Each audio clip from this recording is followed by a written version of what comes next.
आज मिति 2083 साल असारको 19 गते शुक्रबार हामी धनुषा जिल्लाको माता सीता मैयाको नगरीमा छौँ र यहाँ यति ठुलो पोखरी पनि हुनुहुन्छ धनुषा धाम र यहाँ माता सीता मैयाको भव्य प्राचीन मन्दिर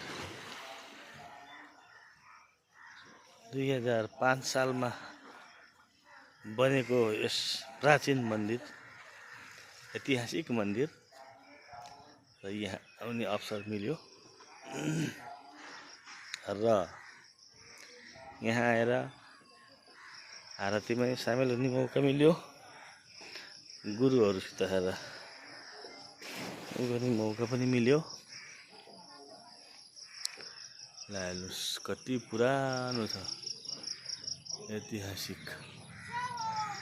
ऐतिहासिक धरोहर।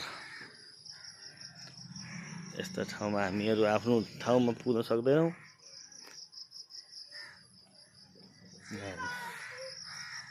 2005 सालमा बनेको यो आलिशान बङ्गला, यो धनसार गोदाम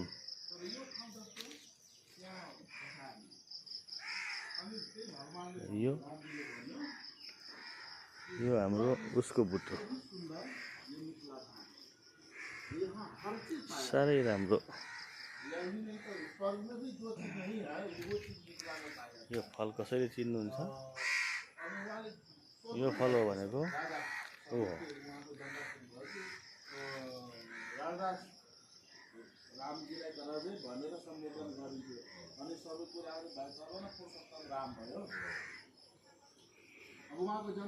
यता अब गुरुसित हामी बस्दैछौँ। यहाँ मिथिलामा मखान पाइन्छ, स्वर्गमा पाउँदैन। यहाँ पान पाइन्छ, मिथिलामा पाउँदैन। यहाँ सुपारी पाइन्छ, त्यहाँ पाउँदैन। गुरुसित ज्ञान लिँदैछौँ हामी। अब त्यो हिसाबले स्वर्गभन्दा पनि राम्रो मिथिला ठाउँ हो। उहाँ फेरि भन्नुभयो यहन सुन्दर मिथिला धाम कहाँ पायल दोस्रो ठाउँ। रामायणमा पनि छ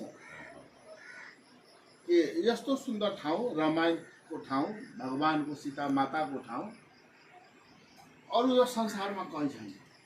अनि यहाँको भिडियोग्राफी जुन माटो भन्छ नि, यो माटो पनि एकदम रसिलो, शान्त प्रवृत्तिको, असारको 19 गते गुलियो पनि राम्रो पनि अनि शान्त पनि।